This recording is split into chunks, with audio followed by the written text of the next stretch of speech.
No mais, eu queria só fazer uma fala com relação a essa questão do projeto. Eu, particularmente, já deixei bem claro aqui que eu não voto nenhum projeto que tenha impacto financeiro na folha de pagamento. Isso posto por quê?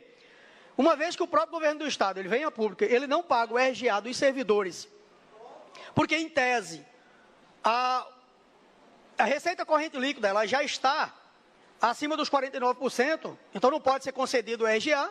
Qualquer projeto que venha, seja do Executivo, aliás, dos outros poderes, eu cheguei a votar projetos aqui, inclusive com relação ao pagamento do RGA dos outros poderes.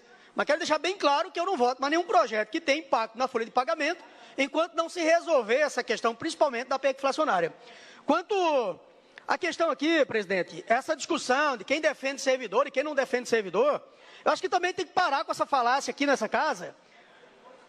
Não existe essa história de que a Previdência está em desequilíbrio, não está em desequilíbrio coisa nenhuma. Eu sou presidente da CPI da Previdência, nós temos dados que comprovam aqui que, na verdade, a Previdência do servidor público, ela foi roubada no passado. Ela foi roubada, assim como aconteceu com a Previdência Social. É um funil invertido, Simplesmente uma boca pequena para entrar e uma gigante para poder sair. É o que acontece com a Previdência Social. Onde você tem lá o empregador pagando 11, o patrão que deveria pagar 22, o judiciário por muito tempo não pagou a cota patronal, o Ministério Público por muito tempo não pagou a cota patronal, a Assembleia Legislativa por muito tempo não pagou a cota patronal, o próprio Executivo por muito tempo não pagou a cota patronal. A Previdência não é considerada um órgão solidário. A função da Previdência não é exatamente dividir o bolo entre o empregador e o empregado? O que a gente tem visto, na verdade, é que existem patrões que não querem contribuir com a sua parte. E tem pessoas que defendem exacerbadamente os patrões. A grande realidade é essa. Essa história de que, o servidor está com salário congelado há 2 anos aqui. 2 anos com salário congelado. Nós também já estamos de saco cheio de ficar escutando essa história de que servidor é marajá, servidor ganha. O próprio governo do Estado, quando fez o escalonamento do salário dos servidores, colocou lá 84% dos servidores que ganham até 5 salários mínimos, por isso que recebia na primeira parcela. A grande realidade existe uma vontade gigante de alguns de não transformar em Estado mínimo, mas transformar em Estado raquítico, aquele em que os grandes, que têm as grandes fortunas, os egoístas do Estado do Mato Grosso, simplesmente não querem dividir com aqueles que têm menos. A grande realidade é essa. Eu também defendo. Eu aqui andei por várias comunidades de pequenos produtores aqui. Você não tem o incentivo que tem os grandes aqui. Você não tem o incentivo para o pequeno empresário, o pequeno comerciante.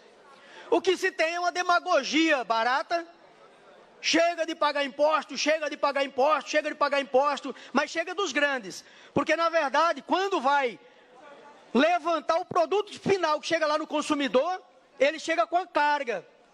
Pode ver que o comércio é mais tributado do que lá na produção. Eu acabei de vir lá do estado do Nordeste, lá do sertão de Pernambuco. Eu fiz questão de andar de carro por diversas cidades do estado de Pernambuco. Eu vi o fomento.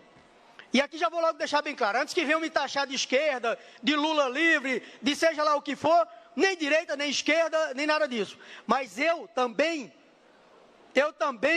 pesquiso outros estados da federação para saber o que tem sido feito de bom para os pequenos. Que no estado de Mato Grosso sempre teve muito fomento para os grandes. Sempre teve muito fomento para os grandes aqui. Agora você pega os pequenos produtores, sequer regularização fundiária se tornou uma política no estado de Mato Grosso até hoje.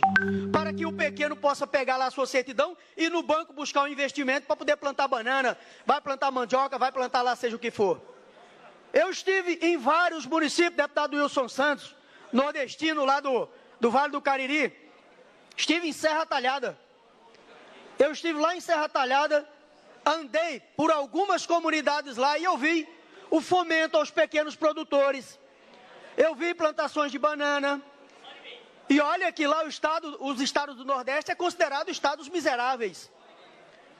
O governo de Pernambuco tem um programa lá que fornece um kit fornece um kit para que os pequenos produtores puxem água dos poços que estão sendo construídos para produzir no sertão. Nós vimos acontecer lá no Vale do São Francisco, retirar água lá de Petrolina, de Cabrobó e levar para outros estados do Nordeste. No Nordeste está tendo fomento ao pequeno. Não à altura que deveria, mas está tendo. E aqui a maioria, há mais de 30 anos o estado de Mato Grosso se é governado, a política se trabalhou para fomentar os grandes. E a grande realidade é essa. Agora não adianta ficar aqui criminalizando o servidor público. Esse jeton que está sendo proposto, aí, deputado Ulisses, eu concordo que o salário de secretários e secretários adjuntos, para a responsabilidade de administrar, um secretário que administra 3 bilhões de orçamento, eu acredito que o secretário, não adianta você colocar um salário baixo para quem vai administrar um recurso todo desse. Mas eu concordo com Vossa Excelência nesse sentido. Se nós estamos aqui divulgando que o Estado está com a receita corrente líquida acima do limite permitido, não há como impactar mais na folha de pagamento. Agora, não existe justificativa de reforma da Previdência para meter mais a mão no bolso do servidor, que já paga 11%, porque se o empregador no passado, ele tivesse pagado a cota dele, se no passado não viessem os ônibus do interior do Estado, com pessoas indicadas politicamente, porque na época que o IPEMAT, ele atendia, além do pagamento das aposentadorias e pensões, custeava também a saúde do servidor. Custeava a saúde. Só que muita gente, segundo o relato do próprio ex-presidente do IPEMAT, o senhor Yuri Bastos Jorge, lá na CPI da Previdência, que vinha ônibus lotado do interior de pessoas alheias ao serviço público para fazer procedimento. E nós temos aí a Operação Jaleco Branco e outras que comprovam que simplesmente foi pago procedimentos não realizados. Agora, roubaram a Previdência, furtaram o dinheiro do trabalhador, do servidor público do Estado de Mato Grosso, e agora nós vamos ter que pagar a segunda vez. E ainda ter que vir aqui ser criminalizado, porque tem uns que ganham acima de 30 mil, acima do teto, penalizem esses então. Agora, penalizar um professor, penalizar um agente da Polícia Penal, o policial militar, nós temos que acabar com essa hipocrisia, com essa demagogia, de ficar querendo empurrar na goela do funcionalismo público todas as mazelas do Estado de Mato Grosso. Eu repito o que eu falei logo no início desse ano aqui. Eu fui eleito, sim, com a grande maioria de votos de servidor público. É o segmento de trabalhador que, junto com vários outros segmentos, carregou o Estado nas costas. O comerciante no Estado de Mato Grosso ajudou a evoluir o Estado de Mato Grosso. O empresariado do Estado de Mato Grosso ajudou a evoluir o Estado de Mato Grosso. O produtor rural, o grande e o pequeno. Mas o servidor público também ajudou a evoluir o Estado de Mato Grosso. O Estado de Mato Grosso não seria o que é hoje, a potência que é hoje, se não fosse também pela contribuição do servidor público. Se não é o pessoal do INDEA fiscalizando as barreiras sanitárias, se não é os agentes da Polícia Penal garantindo a segurança nos presídios, a Polícia Militar garantindo a segurança aqui na fronteira do Estado, tentando evitar a quantidade de droga que ainda passa pelo Estado de Mato Grosso, a degradação dos jovens que a gente tem acompanhado aqui no Estado. Então nós temos que parar com essa hipocrisia, tem que parar com esse discurso barato. Essa história de que o governo, é uma implicação, imposição do governo federal. Lá, a emenda 103, ela dizia o seguinte, que deveria sim fazer a reforma da Previdência, mas em nenhum momento lá foi falado que era obrigado, o Estado tinha que meter a mão no bolso do aposentado. Meteram a mão no bolso do aposentado. O servidor público que trabalha no Estado de Mato Grosso vai pagar.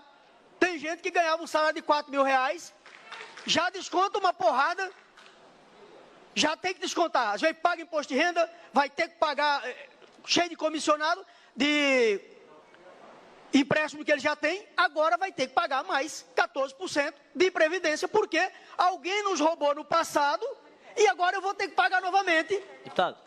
E agora eu vou ter que pagar novamente. Concedo a parte a Vossa Excelência. Deputado Ulisses, Vossa Excelência já escutou aqui o início da minha fala e eu encaminhei exatamente nesse sentido. Mas eu queria deixar uma coisa bem clara. Nesses 15 anos em que atuei no sistema penitenciário, eu aprendi uma coisa. Aliás, na nossa doutrina lá, antes de você adentrar ao corredor, você tem que aprender gerenciamento de crise, mediação de conflito. E a primeira coisa que você tem que entender é que lá dentro você vai trabalhar com pessoas que tentam manipular você. Se tem uma coisa que eu aprendi nessa vida, é que eu posso ter cara de besta, mas besta eu não sou. Então pode ter certeza. O encaminhamento do meu voto é de acordo com a minha concepção. Vossa Excelência tem razão num sentido, e eu já deixei bem claro aqui logo no início. Não voto nenhum projeto que tenha impacto financeiro na folha de pagamento, enquanto o governo de Mato Grosso não respeitar o direito à recomposição inflacionária dos servidores. Enquanto o governo do Estado não colocar em dias aquilo que é direito dos servidores do Estado de Mato Grosso. E deixando bem claro, tirando 2 ou 3 sindicalistas que se encontram aqui, os demais são servidores da casa, então não estou falando, não é por uma questão, a minha exaltação não é pela questão de estar os meus pares aqui, é porque fico indignado, quando a gente chega aqui e endeusa uma categoria, um segmento. Não porque o empresariado está de parabéns, e nós temos obrigação, enquanto parlamentar, de trabalhar para que eles tenham condição de gerar emprego, de gerar renda. Agora, não vou admitir que continuemos aqui, tratando um determinado segmento como se fossem deuses, e um outro segmento como funcionalismo público, como se fosse um bando de criminosos. Eu sei quantas vezes eu fui decretado de morte aí, por uma facção criminosa, para garantir a minha função lá dentro. Quantas vezes por tentar impedir que entrasse droga, que entrasse qualquer coisa lá dentro, eu fui ameaçado de morte. E eu não estou falando só do deputado João Batista enquanto agente da Polícia Penal. Eu estou falando da Polícia Militar, estou falando da Polícia Civil, eu estou falando do profissional da saúde, que está lá na unidade de saúde e pega muitas vezes uma criança vítima de um acidente em estado dilacerado, e a pessoa tem que manter o equilíbrio para poder atender aquela criança. Quando chega em casa, boa parte dessas pessoas acabam se tornando alcoólatras, dependentes químicos, por causa da pressão do trabalho que eles exercem. E aí chega aqui a gente ser transformado num bando de criminosos. Não é possível. Chega um momento que você tem que se revoltar e começar a debater de igual para igual. Não deixarei passar mais nenhuma vez aqui nessa casa, enquanto tentarem fazer chacota e tentarem criminalizar o servidor público do Estado de Mato Grosso. E peço aos meus companheiros, principalmente os que são servidores públicos que estão nessa casa, que não deixe acontecer o mesmo. Obrigado, presidente.